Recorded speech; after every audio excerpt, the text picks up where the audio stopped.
Hello बेटा। बेटा आज हम करेंगे रियल नंबर स्टार्ट। ठीक है, रियल नंबर्स। बेटा आपके ये जो चैप्टर है रियल नंबर्स, इसमें सबसे इंपॉर्टेंट क्वेश्चन वो हम करेंगे। ठीक है, क्वेश्चन क्या है बेटा, लिखो अपनी अपनी कॉपी में। Prove that root two is irrational number. अपनी अपनी कॉपी में लिखेंगे बेटा जल्दी से। Prove that root two is irrational number. बेटा अब आपको प्रूव करना है कि जो रूट टू है वो इर्रेशनल नंबर है।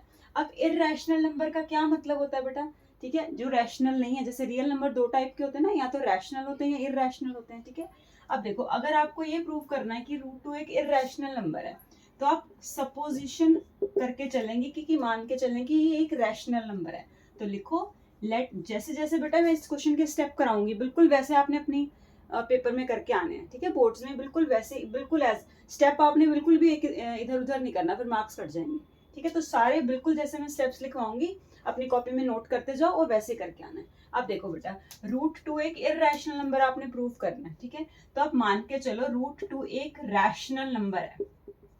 ठीक है, हम क्या करेंगे बेटा, रैशनल लेके चलेंगे उसको, है ना। अगर हमने रैशनल लेके चले और कुछ हमारा गलत आ गया आगे, तो हम कह देंगे हाँ ये तो रैशनल नहीं है, इसका मतलब वो इरेशनल है। इसलिए हम उल्टा सपोज करके चल रहे हैं कि मान लो अंडर रूट टू एक कैसा नंबर है, सॉरी रैशनल नंबर है। तो अगर बेटा ये रैशनल नंबर है, तो रैशनल नंबर तो पी बाई क्यू फॉर्म का होता है, याद है ना, समथिंग अपॉन समथिंग ये रैशनल नंबर होता है।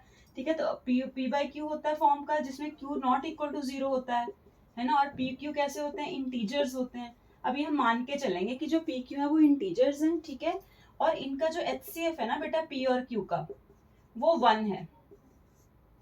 ये हम मान के चलेंगे, अभी मैं बताऊंगी ये क्यों मान रहे हैं हम। ठीक है, पहले आप लिखते जाओ। Q not equal to zero, p और क्यू हम इंटीजर्स लेंगे, और पी क्यू का जो एचसीएफ है वो 1 लेके चलेंगे। ठीक है, रूट टू को क्या मान लिया हमने, पी बाई क्यू। फिर से देखो, हमने प्रूव करना था रूट टू को इर्रेशनल नंबर, हम क्या मान के चलेंगे कि रूट टू एक रैशनल नंबर है। तो अगर वो रैशनल नंबर है तो मतलब वो पी बाई क्यू फॉर्म का होगा, समथिंग अपॉन समथिंग ही रैशनल नंबर होता है। ठीक है, तो वहां पे क्यू जो है वो नॉन जीरो होगा, और पी और क्यू जो होंगे वो इंटीजर्स होंगे, और इन दोनों नंबर्स का जो एचसीएफ होगा वो 1 होगा। एचसीएफ 1 का क्या मतलब है कि ये को प्राइम नंबर्स हैं। पी और क्यू कैसे नंबर्स हैं, को प्राइम नंबर्स हैं। को प्राइम नंबर वही होते हैं जिनका एचसीएफ 1 होता है। जैसे 1 और 3 ले लूं, है ना, या 3 और 5 ले लूं, तो 3 क्या फैक्टर लिखोगे, 1 और 3 आएंगे।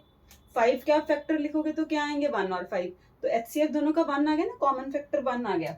उन्हीं नंबर्स को हम को प्राइम बोलते हैं जिनका एचसीएफ 1 होता है। इतनी बात क्लियर हुई? अब देखो आगे, रूट टू को हमने मान लिया एक रैशनल नंबर है।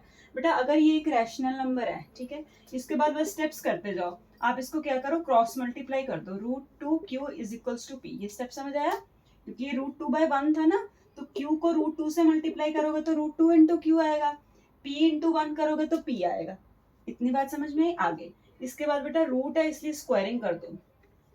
ये स्टेप बिल्कुल एज इट इज करते जाने हैं। ठीक है, अभी बेटा मुश्किल लगेगा एक दो बार में, लेकिन जब आप करते जाओगे इस टाइप के क्वेश्चन, क्योंकि ये एग्जाम में आपके आना ही आना है। रूट टू को प्रूव करो इरेशनल, रूट 5 को, रूट 7 को, है ना, ये आपको पता ही है। तो स्क्वायरिंग करोगे दोनों तरफ, तो स्क्वायरिंग करोगे तो कितना आएगा बेटा, रूट टू क्यू का whole square is equals to p square.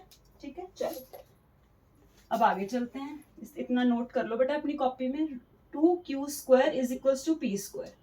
ठीक है, देखो root two into root two क्या होता है, 2, तो q का square 2q square is equals to p square आ गया। ठीक है, यहाँ तक ऐसे लिखते जाओ। अब देखो बेटा यहाँ से क्या समझ आता है कि जो 2 है वो डिवाइड करता है पी स्क्वायर को, है ना। अगर मैं इस 2 को इधर ले जाऊं तो पी स्क्वायर अपॉन 2 होगा। तो बस आपने ये वाली लाइन लिखनी है यहाँ पे कि 2 डिवाइड करता है पी स्क्वायर को। क्यों? क्योंकि इस तरफ जाके उसको डिवाइड तो कर रहा है, तो 2 डिवाइड्स पी स्क्वायर। तो बेटा आपके 10th में पहले ना एक थ्योरम हुआ करती थी कि अगर कोई नंबर किसी एक नंबर के स्क्वायर को डिवाइड करता है तो उस नंबर को भी डिवाइड करेगा। तो अब थ्योरम तो वो हट गई है, लेकिन रिजल्ट यहाँ पे यूज होगा, देयरफॉर 2 डिवाइड्स पी ऑल्सो, है ना। अगर कोई नंबर किसी के स्क्वायर को डिवाइड करता है तो उस नंबर को इटसेल्फ भी डिवाइड करेगा। ठीक है, ये आपने याद रखना है। अब देखो फिर से सारे स्टेप्स देख लो, मेरे साथ साथ याद करो बेटा स्टेप्स को। पहले हमने क्या करना है, रूट टू को रैशनल लेके चलना है। रैशनल है तो वो पी बाई क्यू फॉर्म का होगा। फिर उसको इधर उधर मल्टीप्लाई कर दो, है ना, क्रॉस मल्टीप्लाई कर दो। फिर स्क्वायरिंग कर दो दोनों तरफ। स्क्वायरिंग करोगे तो रूट टू का square 2q square is equal to p square आ जाएगा। फिर यहाँ से क्या समझ आ रहा है कि जो 2 है वो पी स्क्वायर को डिवाइड करता है ना। टू जो है वो पी स्क्वायर को क्या करता है, डिवाइड करता है, तो टू डिवाइड करेगा पी को भी, ठीक है। अब देखो अगर टू पी को भी डिवाइड करता है ना बेटा, अगर इधर शिफ्ट करोगे, इधर शिफ्ट करो या इधर शिफ्ट करो, तो ये टू डिवाइड कर रहा है पी को, पी स्क्वायर को डिवाइड करता है तो पी को भी डिवाइड करेगा। अगर बेटा टू पी को डिवाइड करता है, ठीक है, तो बेटा two p is equal to two m होगा। एम हम कोई भी नंबर मान लेते हैं, ठीक है। अगर टू डिवाइड करता है पी को, तो p is equals to two into something होगा, क्योंकि टू को किसी चीज से मल्टीप्लाई करके फिर p आएगा, ठीक है। ये एज इट इज आपने स्टेप लिख के आना है पेपर में, ठीक है, समझ लो मेरे से, लेकिन स्टेप आपके ऐसे ही चलने चाहिए, ठीक है। तो p इज इक्वल्स टू क्या लिखेंगे, टू इंटू समथिंग, क्योंकि टू इंटू समथिंग करेंगे तो p आएगा, इसका मतलब टू डिवाइड करेगा p को, ठीक। अब देखो इसके आगे, अब ये जो p is equal to two m आया ना, इस एक काम करो, इसको इक्वेशन 1 मार्क कर दो। अब लिखो put p is equals to two m in 1, ठीक है बेटा। मेरे साथ अच्छे से तैयारी करते जाओ, एक एक चीज की तैयारी करते जाओ, सारा कुछ यहीं पे आपको समझ आना चाहिए, ठीक है। चलो और याद भी कर लो साथ साथ यहीं पे सारे स्टेप, ठीक है। बाद में कितना टाइम आपको मिलता है याद करने का, कितना नहीं मिलता, ठीक है, हमें नहीं पता, इसलिए आप अब जितना आप टाइम डिवोट कर रहे हो उसमें सारी चीजें को याद करके जाओ, ठीक है। चलो p is equal to two m को 1 में पुट कर दो, तो two q square is equals to p square था ना, तो मैं डायरेक्ट पुट कर रही हूँ यहाँ पे। देखो ये इक्वेशन मैंने ऐसे कॉपी करके लिखी है अभी, p की जगह क्या है 2m, तो इसका क्या आ जाएगा बेटा जी, स्क्वायर आ जाएगा, ठीक है। अब क्या आ जाएगा, ये 2q square is equal to 4m square, इतनी बात समझ में आई। अब ये 2 इसके साथ काट दो, 2 2 जा 4, तो इसका मतलब q स्क्वायर कितना आ गया, 2m स्क्वायर। ये स्टेप देख लो बेटा, ऐसे ही करके आने हैं पेपर में। मुझे पता अभी स्टार्टिंग है तो थोड़ा सा लेंदी लगेंगे ये क्वेश्चन, लेकिन जब आप 3-4 बार ऐसे क्वेश्चंस की प्रैक्टिस करोगे ना, तो सारे क्वेश्चन आपको पक्के हो जाएंगे, ठीक है। तो आप जैसे मैंने रूट 2 कराया, तो आप घर पे सेम रूट 3 करके देखना, है ना, रूट 7 की प्रैक्टिस करना, ठीक है। चलो q square is equal to 2m square आ गया। अब देखो इसका मतलब क्या हुआ बेटा जी, कि जो 2 डिवाइड करता है क्यू स्क्वायर को भी बिल्कुल सिमिलर तरीके से, जैसे मैंने यहाँ पे 2 डिवाइड्स पी स्क्वायर लिखाया था, तो यहाँ पे क्या लिखेंगे, 2 डिवाइड्स क्यू स्क्वायर ऑल्सो। अगर 2 डिवाइड करता है क्यू स्क्वायर को भी, तो इम्प्लाइज 2 डिवाइड्स क्यू ऑल्सो। अगर किसी के स्क्वायर को डिवाइड करता है तो उस नंबर को भी डिवाइड करेगा। अब देखो ये हमने क्या समझा, यहाँ से क्या किया, फिर से स्टेप रिवाइज करा दूं। चलो एक सबसे पहले हमने रैशनल नंबर लिया, ठीक है, फिर हमने स्क्वायरिंग करी, स्क्वायरिंग करने के बाद क्या किया बेटा, हमने लिख दिया कि जो 2 है वो पी स्क्वायर को डिवाइड करता है, 2 पी को भी फिर डिवाइड करेगा, है ना। अगर आप ए बी मान रहे हो तो ए बी से कर लेना, उससे कोई फर्क नहीं पड़ता है, ठीक है। फिर p is equal to 2 into something लिख देना, फिर उस वैल्यू को, इसको 1 इक्वेशन माना था उसमें पुट कर देना। पुट करने के बाद फिर यहाँ तक पहुंच जाओगे, 2 डिवाइड करता है क्यू स्क्वायर को, तो 2 डिवाइड करेगा क्यू को भी, ठीक है। अब 2 डिवाइड करता है क्यू को भी, इसका मतलब क्या हुआ बेटा जी, अब देखो हमने यहाँ पे लिखा था, ये वाली लाइन पढ़ो जहां मैंने स्टार लगाया, और ये वाली लाइन पढ़ो, ये कह रहा है 2 पी को भी डिवाइड करता है, 2 क्यू को भी डिवाइड करता है। और मैंने अभी तुम्हें इस कंडीशन में क्या लिखाया था कि P और Q का HCF 1 है। अब समझ आया मैंने क्यों लिखवाया था, ये मैंने बताया था ना P Q का HCF 1 है। अब यहाँ पे तो 2 इसका कॉमन फैक्टर आ गया, जो कि P को भी डिवाइड करता है। देखो ये दोनों स्टार वाली लाइनें पढ़ो, 2 डिवाइड P को भी, 2 डिवाइड Q को भी। पर हमने स्टार्टिंग में क्या लिखवाया था, मैंने इसीलिए लाइन लिखवाई थी, ये इंपॉर्टेंट लाइन है, इसको लिख के आना है पेपर में, कि HCF PQ का 1 है, हम तो ये मान के चले थे।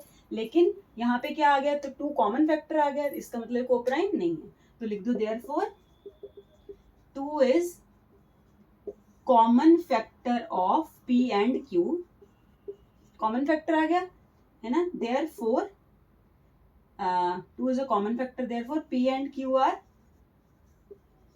या नॉट को ये छोड़ दो, फैक्टर आ गया ना, बस उसी से समझ आ जाएगा एग्जामिनर को। 2 is a common factor of P and Q, therefore our ये लाइन लिख देना बस, अगर ज्यादा लग रहा है तो ये लाइन डाल देना बस। Therefore our supposition is wrong, hence and में लाइन क्या लिखेंगे, √2 इज इर्रेशनल। मतलब हमने जो बेटा सपोज किया था, है ना, जो हमने सोचा था वो बिल्कुल उल्टा हो गया।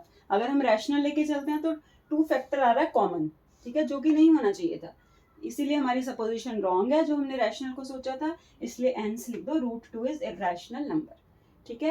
ये बेटा अच्छे से 2-3 बार इन स्टेप्स को अच्छे से प्रिपेयर करो, ठीक है। फिर बाकी कल की क्लास में हम √5 + 2 है ना। कभी मैं अब कल की क्लास में हम ऐसे क्वेश्चन करेंगे, √5+2 को इरेशनल प्रूव करो, √5+√2 को इरेशनल प्रूव करो। क्यों? क्योंकि इसमें से जो मैं आपको 3-4 क्वेश्चन कराऊंगी यहाँ पे रूट वाले, उसमें से एक आपके एग्जाम में आ जाना उस टाइप का। ठीक है, चलो अब बाकी कल करते हैं।